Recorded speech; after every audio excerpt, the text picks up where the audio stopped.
Hello students, good morning. आज अभी हम लोग करंट चैप्टर का सेकंड लेक्चर।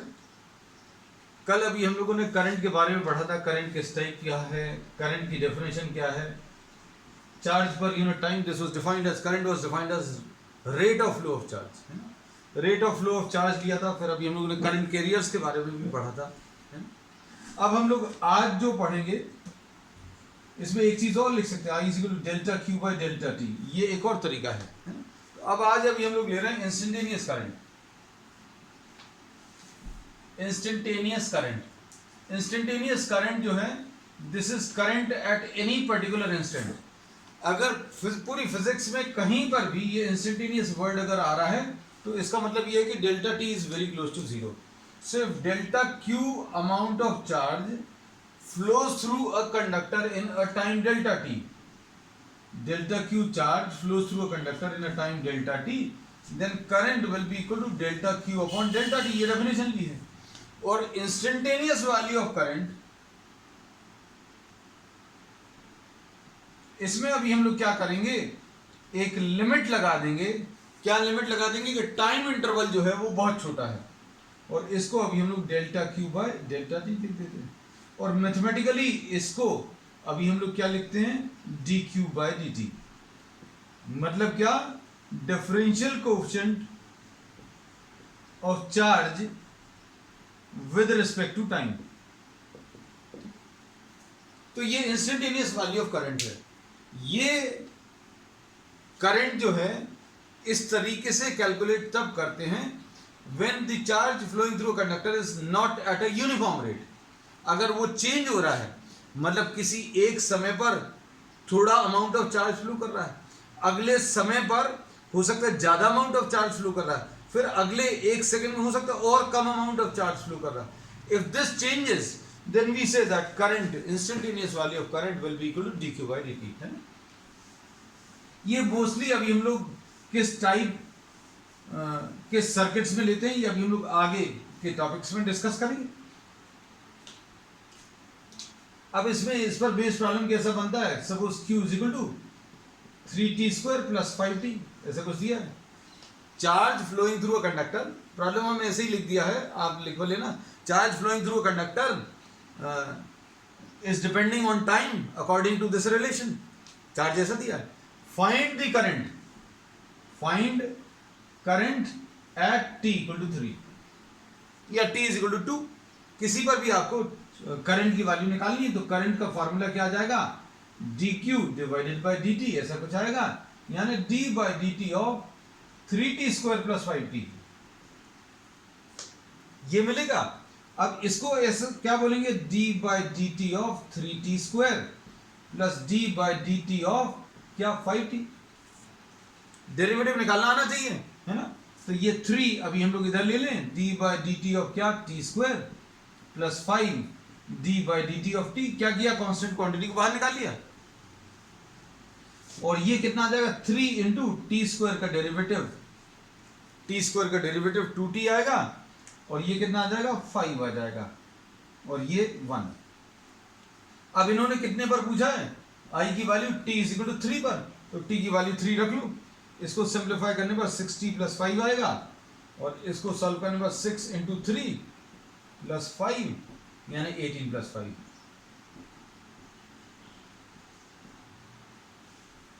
ठीक है।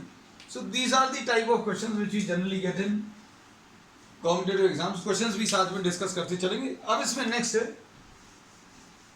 Type of current.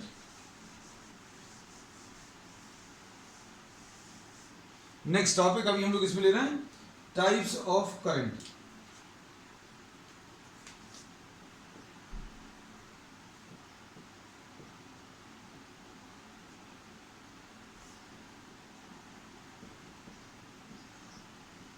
एक इसमें अभी हम लोग ले रहे हैं, एक टाइप है डायरेक्ट करंट जिसको डीसी बोलते हैं, और दूसरा अभी हम लोग ले रहे हैं ऑल्टरनेटिंग करंट, दूसरा टाइप। दोनों का मतलब क्या है, हम लोग डायरेक्ट करंट ऐसा बोलते हैं if the current through a circuit is not changing its polarity. अगर current through a circuit is not changing its polarity, then the current is termed as what, direct current. Polarity change नहीं हो रही, मतलब अगर किसी circuit में वो ऐसा कुछ फ्लो कर रहा है तो हमेशा ऐसे ही कुछ फ्लो करता रहेगा। इसको अभी हम लोग क्या बोलेंगे? डायरेक्ट करंट बोलेंगे। ऑल्टरनेटिंग करंट किसको बोलते हैं? जिसमें करंट की पोलैरिटी भी चेंज होती है, मतलब किसी एक समय पर ऐसा फ्लो कर रहा है, हो सकता है कुछ समय बाद ऐसा फ्लो करे, और फिर उसके बाद so with time the direction of current is changing or the polarity of current is changing, है ना। तो अब इसमें डायरेक्ट करंट को अभी हम लोग आप अपने तरीके से इसको लिख लीजिएगा, एक ऐसा करंट जिसकी polarity is not changing with respect to time. Polarity मतलब direction of current is not changing. Direction word जो है ये वेक्टर से रिलेटेड लगता है, but this direction word use for current is related to the direction of flow of positive charges. वो सिर्फ ऐसा बताता है कि भाई अगर करंट ऐसा कुछ जा रहा है मतलब पॉजिटिव चार्जेस ऐसे चल रहे हैं, अगर ऐसे कुछ चल रहा है पॉजिटिव चार्जेस तो हम लोग बोलेंगे करंट ऐसा चल रहा है ना। तो ये अभी हम लोग बहुत डिटेल में डिस्कस कर चुके हैं that current is a scalar quantity.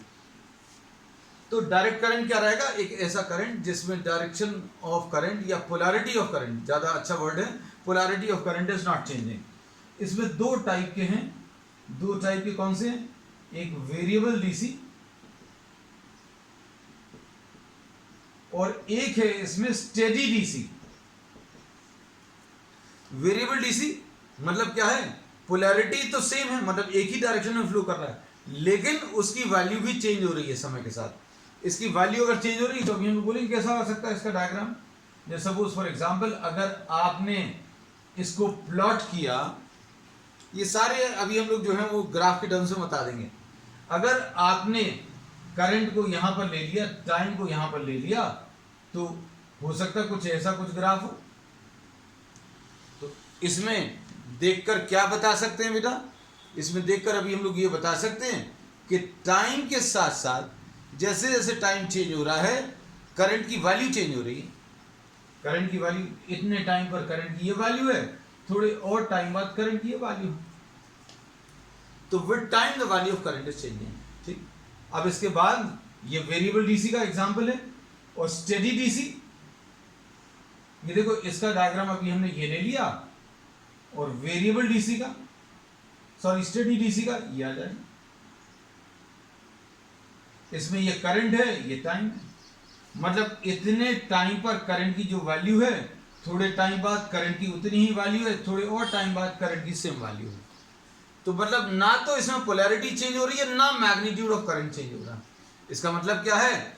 जितने कूलम्स ऑफ चार्ज फ्लो कर रहा था पर सेकंड शुरू में, उतने ही कूलम्स ऑफ चार्ज पर सेकंड फ्लो करेगा कुछ समय बाद। थोड़े और समय बाद देखोगे तो उतने कूलम्स पर सेकंड ही फ्लो करेगा।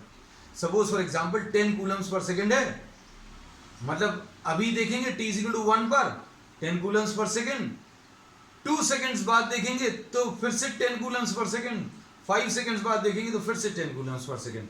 तो करंट की वैल्यू 10 एम्पियर्स ही रहेगी। तो ये एग्जांपल है किसका?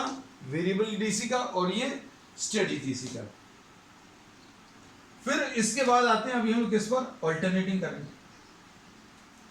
ऑल्टरनेटिंग करंट जैसा ये नाम सजेस्ट कर रहा है, the polarity of current changes with time.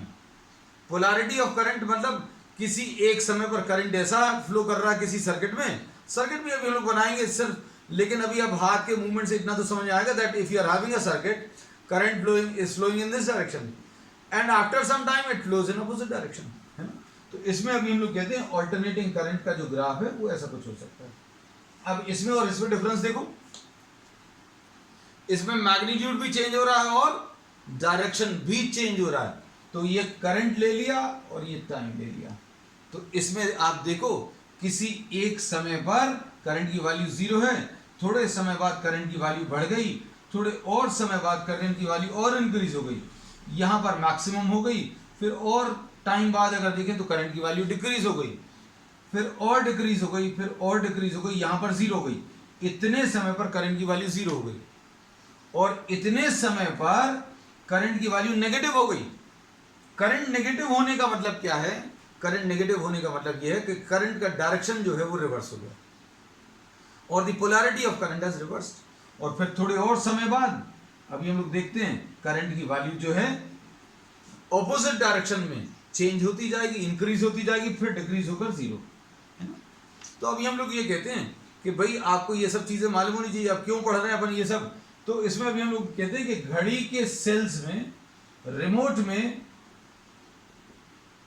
या all type of dry cells, अब आप ये रिमोट का एग्जांपल नहीं ले रहे हैं, all type of dry cells which you use, घड़ियों में भी यूज करते हैं। घड़ियों में आप देखा होगा छोटा सा एक सेल यूज करते हैं, है ना।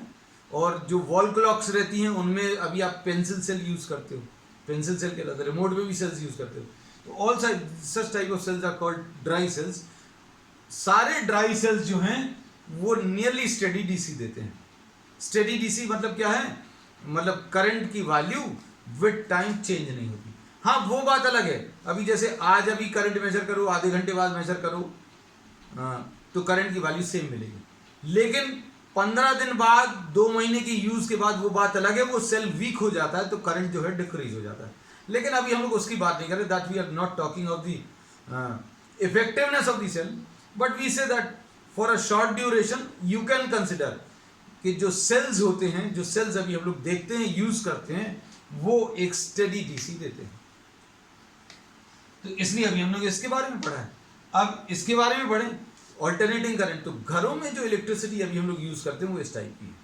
कौन से टाइप की? ऑल्टरनेटिंग करंट टाइप की। ऑल्टरनेटिंग करंट टाइप की मतलब क्या है, अगर जब भी आप घरों में इलेक्ट्रिसिटी को देखो, स्विच ऑन करते हैं तो करंट की वैल्यू 0 रहेगी, फिर थोड़े समय बाद इंक्रीज होगी, फिर थोड़े और समय बाद इंक्रीज होगी, मैक्सिमम होगी, फिर डिक्रीज होकर 0, फिर ऑपोजिट डायरेक्शन में फ्लो करना शुरू कर देगी।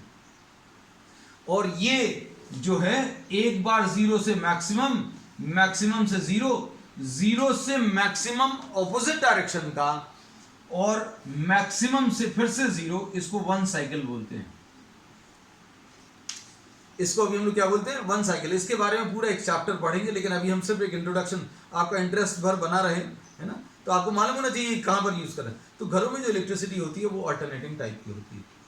और अभी मन में ये आ रहा होगा, अगला क्वेश्चन तुरंत अभी हमें बताना नहीं था, है ना, क्या कि भाई अगर करंट की वैल्यू 0 हो रही, मैक्सिमम हो रही, फिर 0 हो रही, फिर मैक्सिमम ऑपोजिट डायरेक्शन में हो रही, फिर 0 हो रही, अगर ऐसा कुछ हो रहा है तो लाइट्स या जो भी गैजेट्स अभी हम लोग यूज करते हैं, जो अप्लायंसेस यूज करते हैं, वो 0 करंट के साथ स्विच ऑफ होने चाहिए, लाइट बंद हो जानी चाहिए। लेकिन अभी हम लोग ये बोलते हैं, इसका आंसर अभी हम लोग बहुत डिटेल में आगे पढ़ेंगे। हम लोग ये देखते हैं कि ये सारे चेंजेस जो हैं, these are taking place at a very fast rate, बहुत फास्ट रेट पे ये सब कुछ हो रहा है। हम लोगों ने एक साइकिल बताई है, ऐसी 50 cycles are completed in 1 second. 1 second में ऐसी 50 साइकिल्स कंप्लीट होती हैं। मतलब करंट की वैल्यू, जो बल्ब अभी हम लोग यूज कर रहे हैं, ये जो लाइट जल रही है, इसमें करंट की वैल्यू 1 सेकेंड में 100 टाइम्स 0 हो जाएगी। अब 1 सेकेंड में 100 टाइम्स 0 होकर 100 टाइम्स मैक्सिमम होगी, है ना, 50 times maximum in 1 direction, 50 times maximum in opposite direction. तो ये चेंजेस अगर इतनी फास्ट रेट पर होंगे तो पता ही नहीं चलेगा। तो यही अभी हम लोग इसको बोलते हैं कि भाई ये सारे चेंजेस, इस सब के बारे में अभी हम लोग बहुत डिटेल में आगे पढ़ेंगे, है ना। चलो अभी के लिए इतना ही काफी है। अब नेक्स्ट टॉपिक अभी हम लोग ले रहे हैं, ड्रिफ्ट स्पीड। नेक्स्ट टॉपिक बेटा इसमें क्या है आज का? Drift speed of electrons. अब इसमें drift speed of electrons,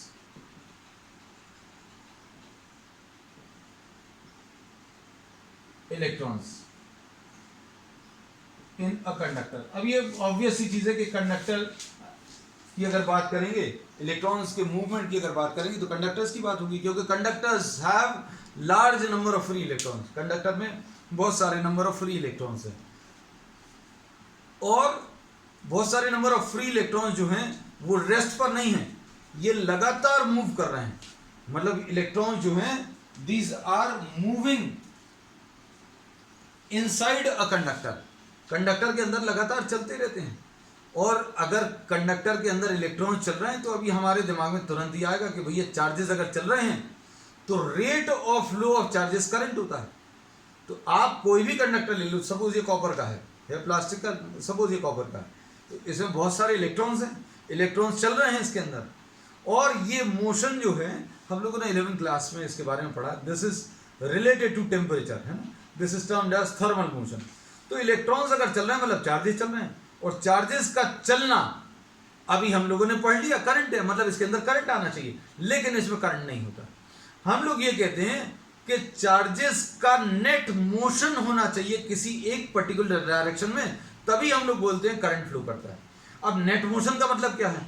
net motion का मतलब ये है कि इसके अंदर के जो इलेक्ट्रॉन्स हैं वो चल तो रहे हैं, लेकिन उनका मोशन जो है वो रैंडम मोशन है। रैंडम मोशन का मतलब क्या है? मतलब उनका कोई फिक्स डायरेक्शन नहीं है, कोई नेट मोशन नहीं है जिसको अभी हम लोग कह सकते हैं कि भाई इस पर्टिकुलर डायरेक्शन में मूव कर रहे हैं। इसका बेस्ट एग्जांपल अभी हमने कल भी आपको प्रीवियस लेक्चर में बताया था। ड्यूरिंग लंच टाइम में किसी स्कूल में स्टूडेंट्स का मूवमेंट अगर आप देखो तो उसमें अभी हम लोग क्या बोलेंगे?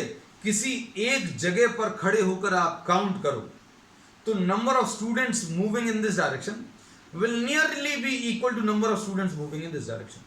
तो नेट मोशन इस डायरेक्शन में तो नहीं। अगर आप इस डायरेक्शन में देखो या इस डायरेक्शन में देखो, there is no net motion in any particular direction. Net motion of the students in any particular direction का मतलब अच्छे से समझ में आएगा अगर अभी हम लोग बेल बजा देंगे। जैसे ही बेल ओवर होगी या लंच ओवर होगा तो क्या होगा? ये जो रैंडम मोशन है that will get converted into orderly motion, एक ऑर्डरली मोशन में कन्वर्ट हो जाएगा। और ये ऑर्डरली मोशन किधर की तरफ रहेगा? टुवर्ड्स द क्लासेस की तरफ होगा।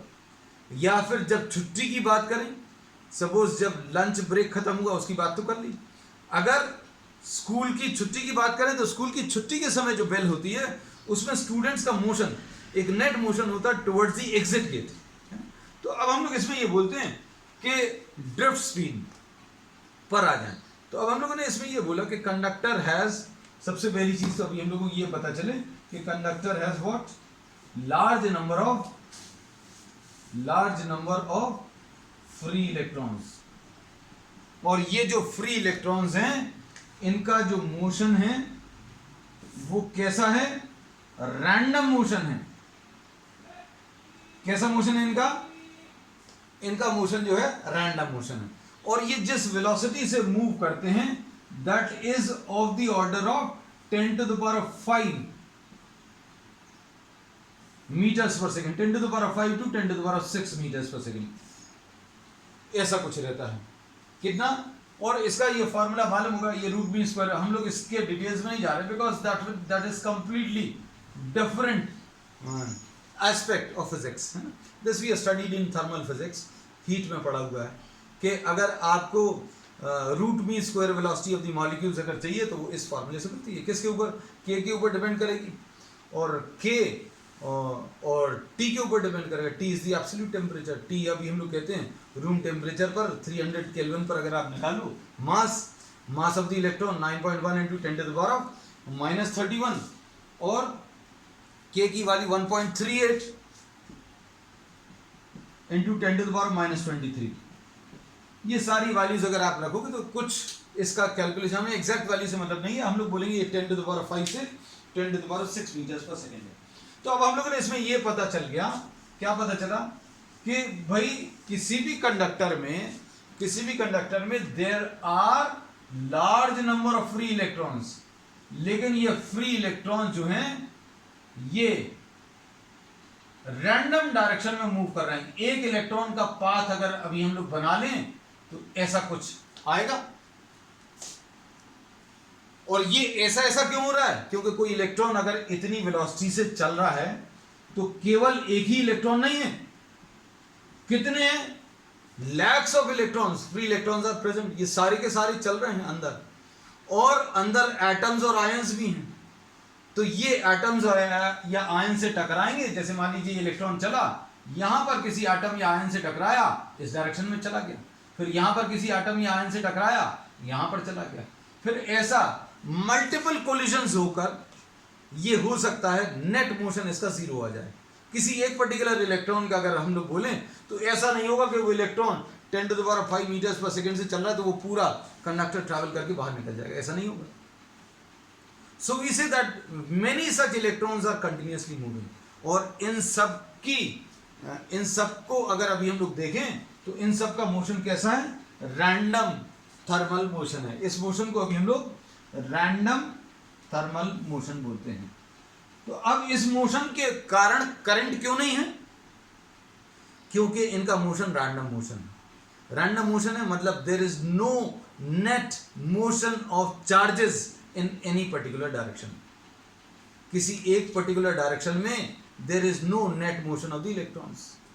इसलिए अभी हम लोग बोलेंगे कोई नेट मोशन नहीं है, मतलब क्या है? करंट नहीं है। और इसमें अब हम लोग अगर यहां पर इस कंडक्टर में ऐसा कुछ लगा दें, क्या लगा दें? एक पोटेंशियल डिफरेंस लगा दें, तो क्या होगा? ये जो मोशन रैंडम मोशन था, इनको एक नेट डायरेक्शन मिल जाएगा। ये इलेक्ट्रॉन्स हैं, ये इलेक्ट्रॉन्स जो हैं नेगेटिव पोटेंशियल से रिपेल होंगे और पॉजिटिव की तरफ अट्रैक्ट होंगे। तो इसका क्या मतलब है? अब ये क्या इलेक्ट्रॉन्स टकराना बंद कर देंगे? नहीं, ये टकराना बंद नहीं कर देंगे, लेकिन ऐसा कुछ होगा कि भाई ये ऐसे मल्टीपल कोलिजन्स लेकर अगर वापस यहीं पर आ रहे थे, तो अब क्या होगा? ये बहुत सारे कोलिजन्स लेकर अब हो सकता है इधर की जगह इधर आ जाएं, लेफ्ट की तरफ।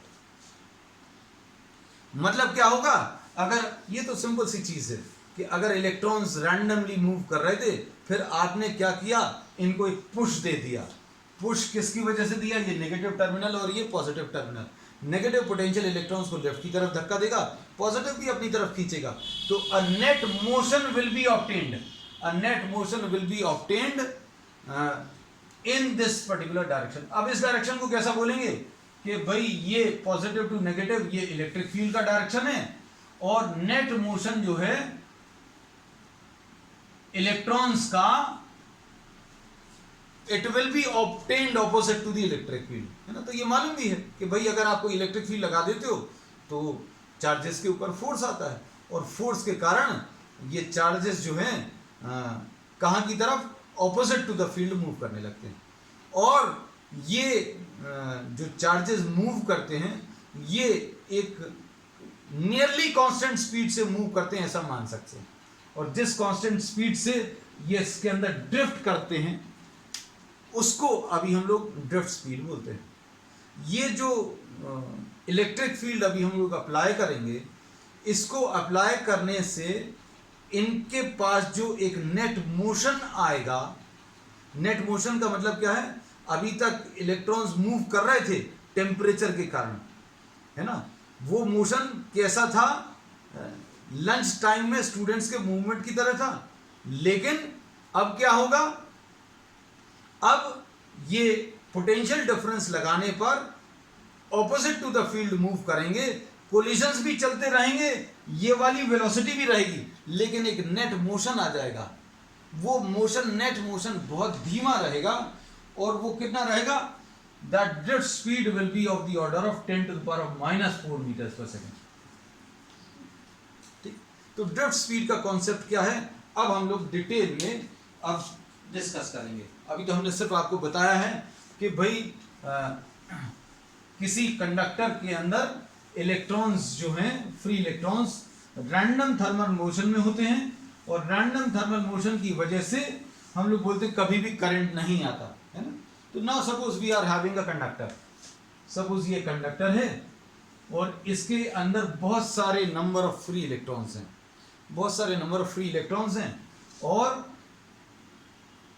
इन इलेक्ट्रॉन्स की जो वेलोसिटीज हैं,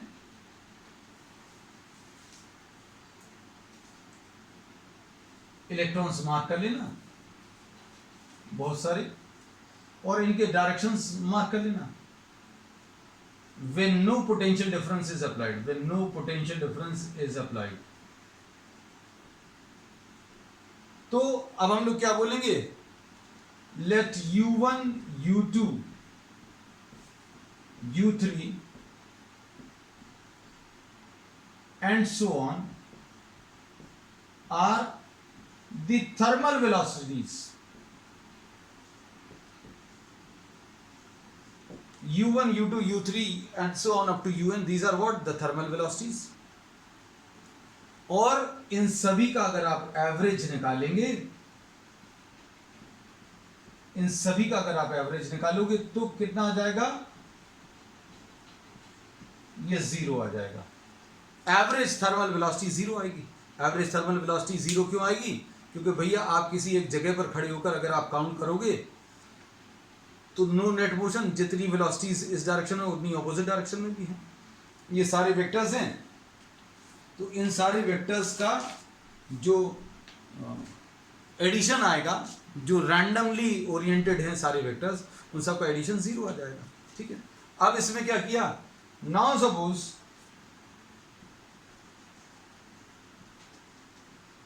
a potential difference V is applied across the conductor। आपने क्या किया, अब आपने इसमें एक पोटेंशियल डिफरेंस V अप्लाई कर दिया।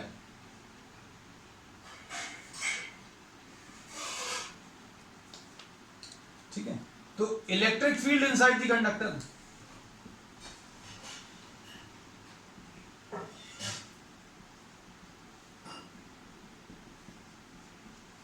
ये V डिवाइडेड बाय L ऐसा कुछ आ जाएगा।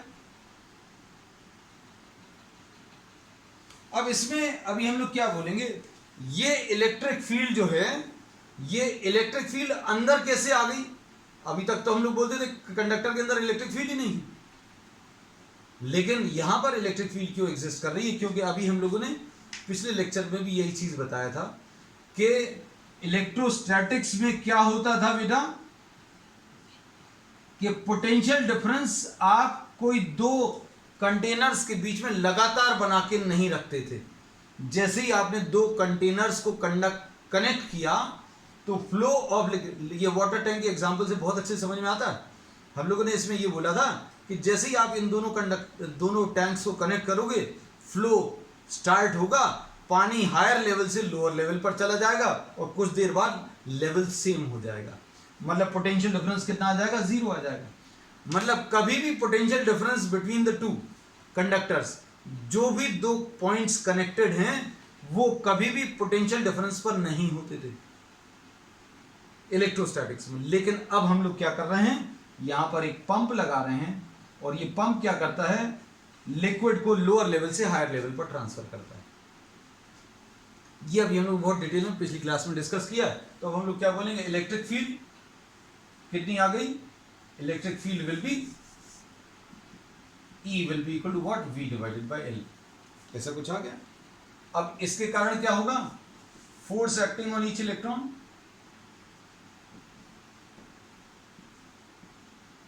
फोर्स की वैल्यू कितनी आ जाएगी बेटा, फोर्स की value will be equal to Q into E, ऐसा कुछ आ जाएगा, लिख लिया। अब उसके बाद एक्सेलरेशन ऑफ द इलेक्ट्रॉन्स, ये कैसे मिलेगा, ये फॉर्मूला कहां से आया, ये इलेक्ट्रोस्टैटिक्स से आया कि किसी भी चार्ज पार्टिकल को अगर आप किसी इलेक्ट्रिक फील्ड में रखेंगे तो उसके ऊपर फोर्स लगेगा और फोर्स की वैल्यू Q इंटू E आती है। और ये चूंकि इलेक्ट्रॉन है इसलिए माइनस E लिखा, और माइनस साइन का मतलब क्या रहेगा, ये फोर्स का जो डायरेक्शन रहेगा, फोर्स का जो डायरेक्शन रहेगा इलेक्ट्रॉन के ऊपर, वो ऑपोजिट टू द फील्ड होगा। अगर फील्ड इसमें ऐसी है तो इसके ऊपर फोर्स ऐसा लगेगा। एक्सेलरेशन कितना आ जाएगा, फोर्स डिवाइडेड बाय मास, मतलब minus E into E divided by M, ये आ गया। अब इसके कारण क्या होगा बेटा, इस एक्सेलरेशन के कारण ये जो इलेक्ट्रॉन्स थे जिनकी thermal velocities U1, U2, U3 ये सब कुछ थी, अगर ये इनिशियल वेलोसिटीज हैं तो क्या होगा, अब इनकी फाइनल वेलोसिटीज निकाल सकते हैं। तो अब इसमें ये चीज समझने की कोशिश करना कि कोई इलेक्ट्रॉन एक्सेलरेट करेगा तो कब तक करेगा। कोई इलेक्ट्रॉन जो है, सपोज फॉर एग्जांपल एक्सेलरेट किया और वेलोसिटी बढ़ी, लेकिन रास्ते में ये किसी एटम या आयन से टकराएगा, फिर ये कुछ वेलोसिटी लूज करेगा, डायरेक्शन भी चेंज होगा, किसी और एटम या आयन से टकराएगा आगे जाकर।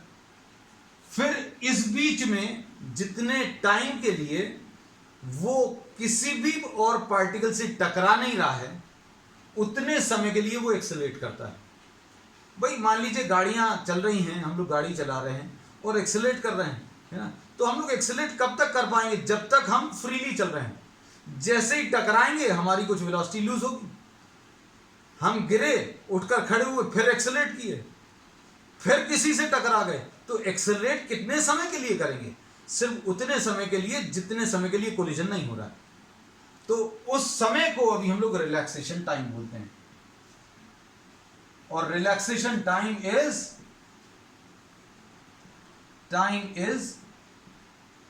The time taken between two successive collisions.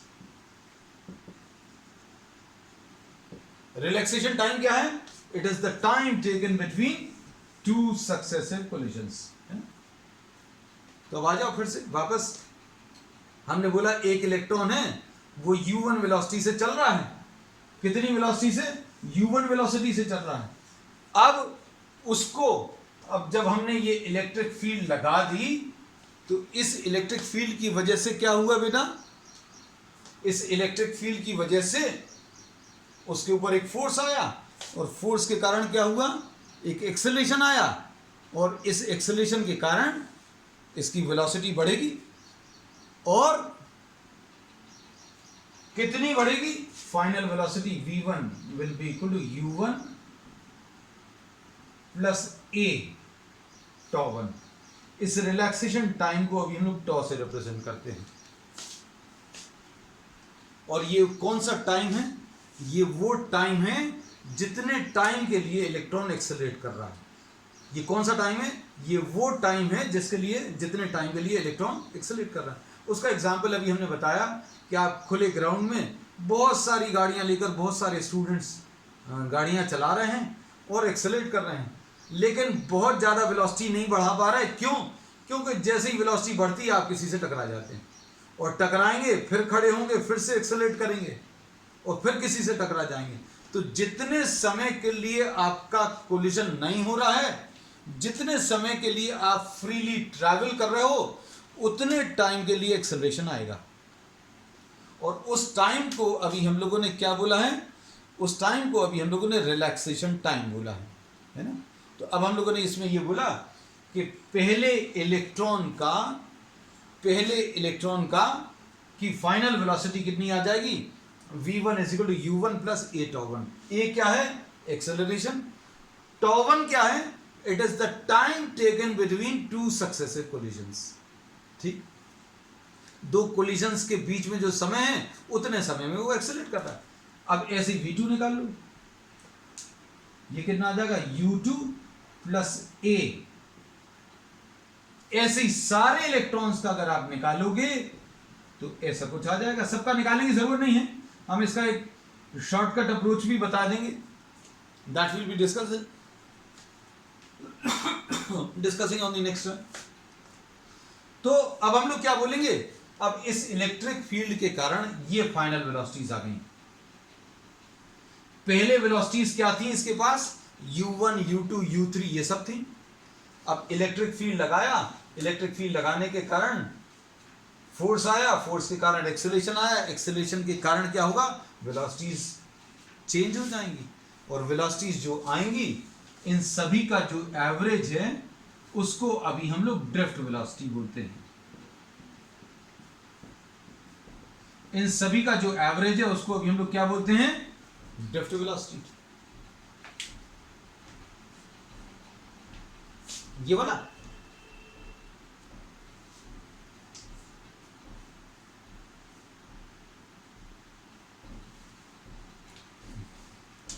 हाँ, इसमें ये टॉ एन आएगा भाई। इधर हमें पॉइंट आउट किया गया कि ये टॉ एन है। ठीक है, v n is equal to u n plus two a tau n. भाई इतनी गलती चला लिया कभी। अब इसमें वी टी की वैल्यू जो है v1 plus v2 plus v3, इन सारी फाइनल वेलोसिटीज का एवरेज निकाल लो। अब वैल्यूज लिख लो बेटा, कितना आ जाएगा? u1 plus a τ1 u2 plus a tau 2, ये टॉ कहलाता है ना, un plus a tau n divided by n। ये ड्रिफ्ट वेलोसिटी निकाल ली अभी हम लोगों ने। अब इसके बाद देखना आप ध्यान से, vd की वैल्यू कैसे मिलेगी? vd will be equal to u1 plus u2 and so on, इन सबको ऐड कर लूं और बाकी जो बचे हुए टर्म्स हैं उनमें से क्या करेंगे बेटा, इनमें से a कॉमन ले लें। इन सभी में से अभी हम लोगों ने क्या किया, a कॉमन ले लिया, क्या बचेगा यहां पर,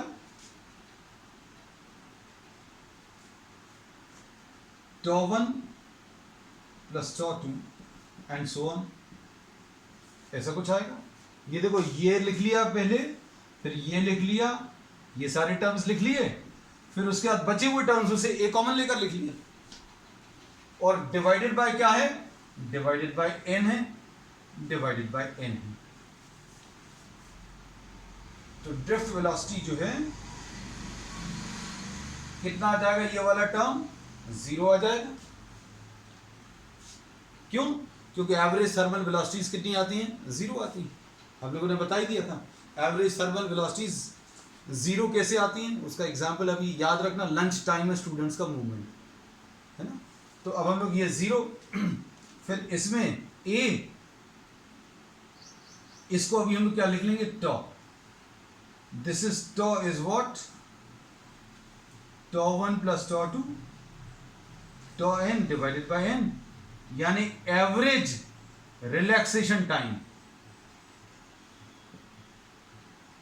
एवरेज रिलैक्सेशन टाइम का मतलब क्या है, रिलैक्सेशन टाइम किसको बोला था, जितने टाइम के लिए आप फ्रीली चल रहे हैं, कोलाइड नहीं कर रहे, उतने टाइम के लिए आप एक्सेलरेट कर रहे हैं ना। तो एवरेज रिलैक्सेशन टाइम, पहले इलेक्ट्रॉन का दूसरे इलेक्ट्रॉन का सबका रिलैक्सेशन टाइम ऐड करो और डिवाइडेड बाय n कर दो, तो एवरेज रिलैक्सेशन टाइम। तो vd की वैल्यू कितनी आ गई बेटा, ये अभी हम लोगों को मालूम है,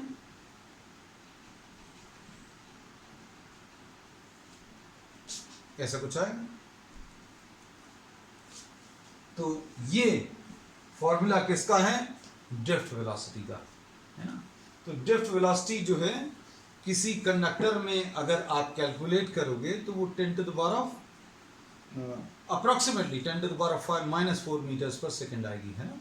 तो कैसा किया है अभी हम लोगों ने इसमें यह बताया था कि किसी कंडक्टर में बहुत सारे नंबर ऑफ फ्री इलेक्ट्रॉन्स रहते हैं, वो चलते रहते हैं और उनका मोशन रैंडम रहता है, इसलिए उनकी एवरेज वेलोसिटी 0 आती है। मतलब there is no net motion of electrons, random motion के कारण no net motion. No net motion मतलब इन सब का जो एवरेज आता है थर्मल वेलोसिटीज का, वो 0 आता है। फिर क्या किया आपने, एक इलेक्ट्रिक फील्ड लगाई और इस इलेक्ट्रिक फील्ड के कारण सारे इलेक्ट्रॉन्स के ऊपर एक फोर्स आएगा और इस फोर्स के कारण क्या होगा, एक एक्सेलरेशन आएगा। एक्सेलरेशन की value force divided by mass होता है, माइनस E/m। तो अब अच्छे से सुनना बेटा, अब इस एक्सेलरेशन के कारण क्या होगा, इलेक्ट्रॉन्स की वेलोसिटी बढ़ेगी और लगातार बढ़ने की टेंडेंसी रहेगी, लेकिन लगातार बहुत ज्यादा नहीं बढ़ पाएगी। क्यों? क्योंकि ये एटम्स और आयन से टकराते भी रहेंगे। तो एक्सेलरेशन होने के बावजूद हम लोग ऐसा अज्यूम कर सकते हैं कि that these electrons are moving और drifting with a constant speed. ये बड़ी स्ट्रेंज सा फैक्ट है कि एक्सेलरेशन है, एक्सेलरेशन होने के बावजूद despite of this acceleration the electrons are assumed to be traveling with a constant speed which will be termed as what, the drift speed of the electrons। और ये drift speed अभी हम लोगों ने बोला ये कांस्टेंट स्पीड से क्यों अज्यूम कर सकते हैं, क्योंकि ये इनकी वेलोसिटीज बहुत ज़्यादा नहीं बढ़ती, क्योंकि ये एटम्स और आयन से टकराते रहते हैं। तो अगर हम लोग डायरेक्टली ड्रिफ्ट वेलोसिटी की वैल्यू निकालने की कोशिश करेंगे तो Vd will be equal to U plus AT होता है, ऐसा लिख लो, जब इलेक्ट्रिक फील्ड नहीं लगाया था तो इनिशियल वेलोसिटी कितनी थी, 0 थी, खत्म हो गई बात। एक्सेलरेशन कितना है, एक्सेलरेशन ये है -EE/m, जो इतनी सारी लाइनों में किया वो एक लाइन में आ गया। u 0 क्यों लिखा है, क्योंकि u is what the initial velocity. Initial velocity है तो, लेकिन अभी हम लोग क्या बोलेंगे, कोई नेट मोशन नहीं होने के कारण इन सब का एवरेज जो है 0 आता है। चलिए आज के लिए इतना ही। अब हम लोग इसी टॉपिक को और थोड़ा सा एलैबोरेट करेंगे next time. That's all for today.